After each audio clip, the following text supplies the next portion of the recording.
Hello and welcome back to my channel. My name is Muriel and in this video I will be doing a dual review for both Whit and the Wasp Factory written by Iain Banks. Whit and the Wasp Factory were directly recommended to me by my ex-partner David. He wanted me to read some Iain Banks novels, partly because he's a Scottish author and partly because he thought I might find his stories and his approach to things like gender and character interesting. At first, I mistakenly thought these picks for my TBR would be science fiction, actually, because I know Iain Banks wrote the Culture series, but no, both Whit and The Wasp Factory are part of his literary fiction bibliography. The Wasp Factory, in fact, was Banks's first novel, published in 1984. Whit, on the other hand, was published 11 years later in 1995, which is perhaps why the story takes place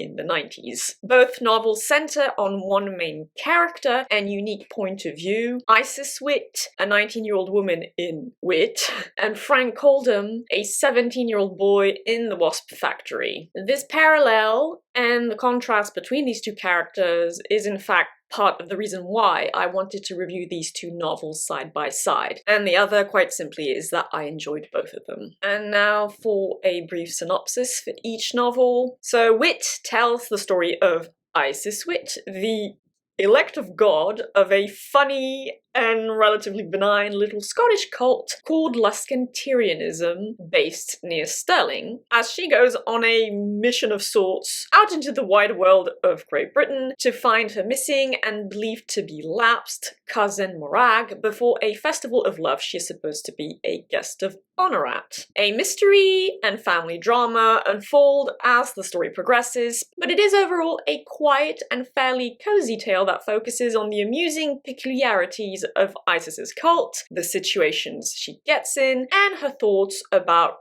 things like religion, faith, or God. The Wasp Factory, on the other hand, tells the story of Frank Coldham, a young sociopath living with his father on an island near Inverness in the north of Scotland, as he goes through his strange, gruesome, OCD-like daily rituals and waits for the presumed return of his half-brother Eric, who escaped from a closed psychiatric facility. Frank is a sociopath because A, he kills and mutilates all manner of small critters to fuel his rituals, and B, he killed 3 of his family members in cold blood when he was but a child. Despite that, this novel also offers a quiet and honestly relatively relaxing tale that focuses on Frank, his interactions with others, and his strange but sometimes darkly amusing thoughts. Writing-wise, I really enjoyed Iain Banks's prose style, which I found quietly elegant and could picture everything going on in both stories very easily, even though the prose was not especially description-heavy. On the contrary, it was more given to introspective passages or dialogue. Both Whit and The Wasp Factory are single point-of-view stories, like I already said, that alternate between unfolding present tense narration and either flashbacks or introspective passages. Both are, I would say, relatively medium-paced stories, with The Wasp Factory being shorter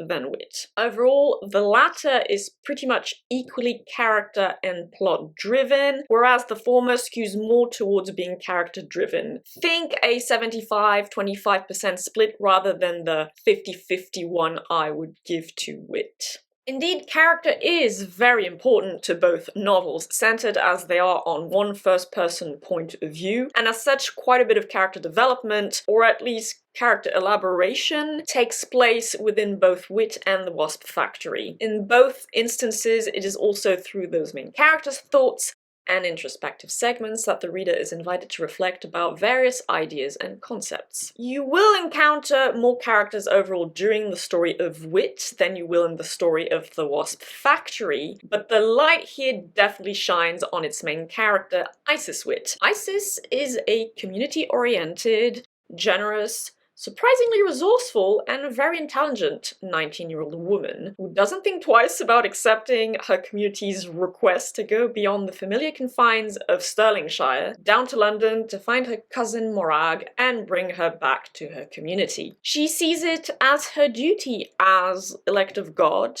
and being as responsible as she is, she more generally takes that title very seriously and takes the idea that she will one day inherit the leadership of her cult, her community, very seriously. But she is also quite naive at times, having been raised in relatively sheltered circumstances after all. Like I said, a lot of humor derives from her interactions with contemporary society, and by contemporary I mean the Great Britain of the 1990s. She's pretty clueless about some things, but earnest and genuine in a way I found pretty heartwarming. In a way I could relate to as well. In fact, David recommended Whit to me partly because he thought Isis was a bit like me. And I guess she is, yes. It's pretty rare for me to relate easily or strongly to characters in the novels I read, so this was a nice surprise. The main cast of The Wasp Factory, however, consists of Frank's family members, really, and the odd tertiary character from the village the Coldhams live close to. So they live on an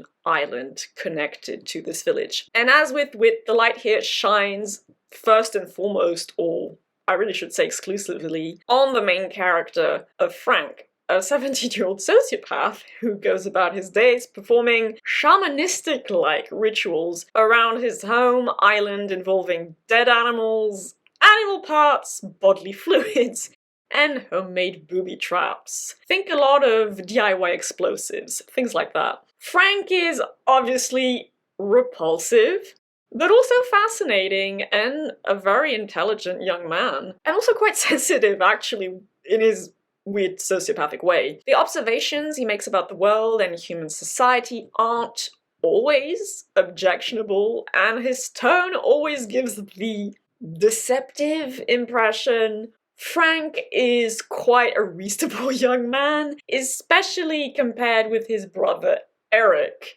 escaped once again from a closed psychiatric facility and who is highly mentally unstable. He apparently fed worms to children in the past and set dogs on fire.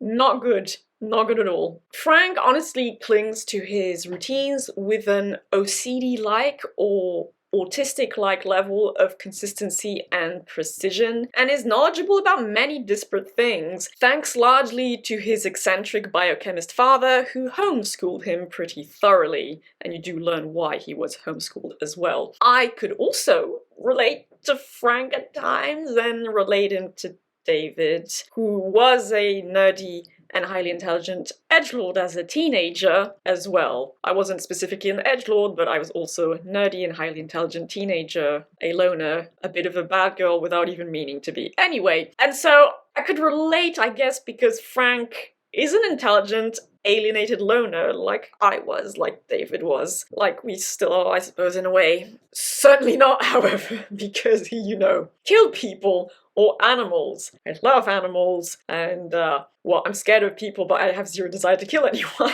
He's also a misogynist, so screw him for that. What I find most interesting, having read both of these novels in succession to one another, is how similar they are in the structure of their character work, if that makes sense. Both novels encircle their main characters in a colourful web, greater or smaller given the novel, of family relationships, and this web is at the heart of each book's plot as well. There are also notable parallels between Isis and Frank themselves directly. Both are young adults, both are clearly very intelligent and self-educated, have a certain charm or at least fascinating aspect to them, and have grown up in more or less sheltered conditions. Isis in a cult community, Frank on the family-owned island with his father. Both only really have one friend. Both rely primarily on family relationships. Both have uncommon thoughts and opinions about the world and society, though again, one is obviously better than the other. And both are characters I could relate to, with Isis more so, once again for the obvious reason that she is at heart a good person, though not without her flaws. Conversely, Frank is a sociopathic asshole, but he has some interesting points to make, and I could relate to his need to make sense of the world and weave patterns of meaning out of his perception of it. Both characters finally made me laugh, though I also just kind of went, bruh, with Frank at several points, because, once again, sociopath. I wouldn't call either Whit or The Wasp Factory particularly theme-rich, but both novels invite the reader to reflect quietly alongside their main characters, and to think about certain ideas through Isis's and Frank's perceptions and experiences of the world and others. Whit, or rather Isis Whit, focuses primarily on ideas and opinions related to religion, faith, the nature of God, belonging, and the way humans try and make sense of the world around them through belief. Isis is, after all, a true believer, and the version of God she believes in, moreover, doesn't really correspond to traditional Abrahamic conceptualizations of the divine. Hers is a more pantheistic understanding of things,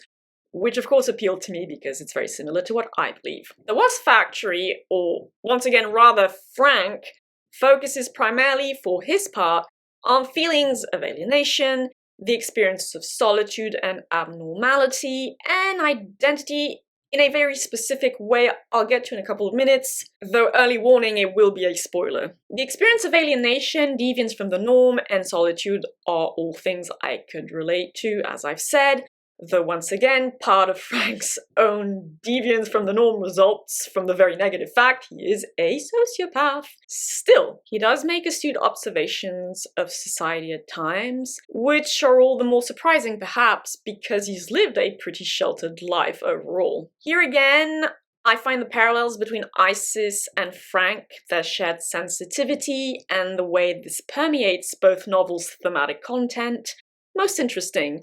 Both young adults live lives centered on rituals that bring them comfort and a sense of meaning. In the case of Isis, these rituals are of a religious nature and are linked to her faith, Luscantarianism. In that sense, these rituals have a very communal aspect to them because she shares them with other members of her faith, though she is shown as being particularly believing compared to other characters. In the case of Frank, his rituals are strangely shamanistic, spiritual in a way, but not religious per se, and are thus much more individualistic. They only have meaning to him, and him alone. Both Isis and Frank also go through crises of faith and a need to reaffirm their identities, though once again, in Isis's case, this is more directly tied into her religious faith, which isn't the case for Frank at all. I'll finally add that, in a way, another thematic thread that runs through both novels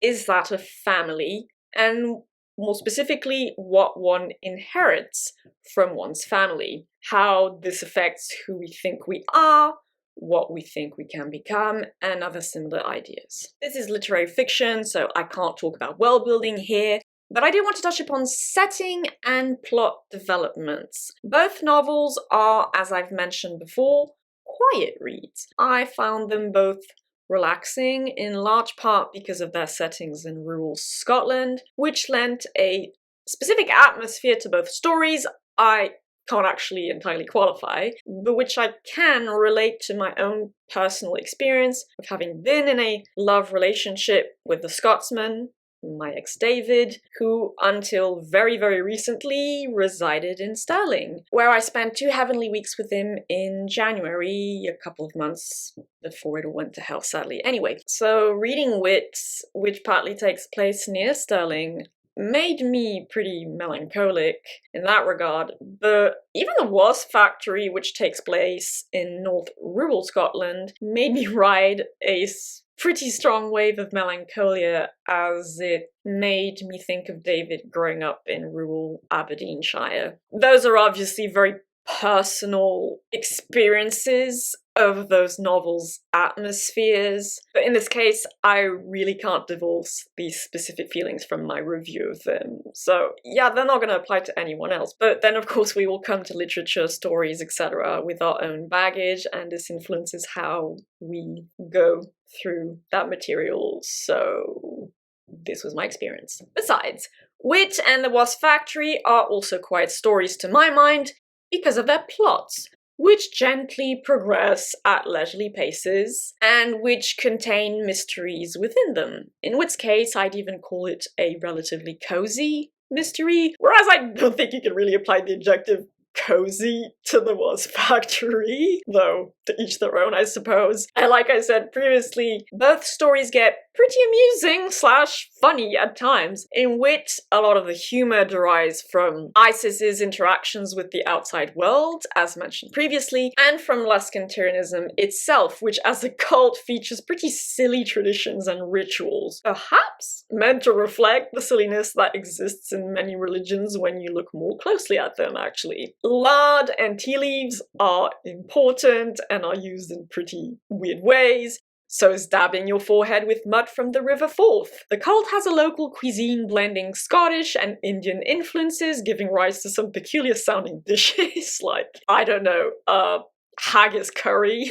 And a lot of the ways Luscantarians avoid the use of contemporary technology are pretty silly and amusing as well. Also, basically every member of this church has a name, or I mean, the children born into this church have names featuring several deities from all kinds of pantheons, which is kind of cool in a way, but also a bit excessive. And the Wasp Factory were, of course, in much darker humor territory, given Frank is a sociopath. His thought processes are amusing at times, though. That's kind of the point. And he gets into pretty bizarre, even absurd situations, which also offer comic relief, such as a rabbit hunt among sand dunes involving him using a miniature catapult. Finally, I do want to mention the end of plot twist that one touches very viscerally on the thematic discussions surrounding identity I mentioned previously, and that too significantly enhanced my enjoyment of The Wasp Factory. So,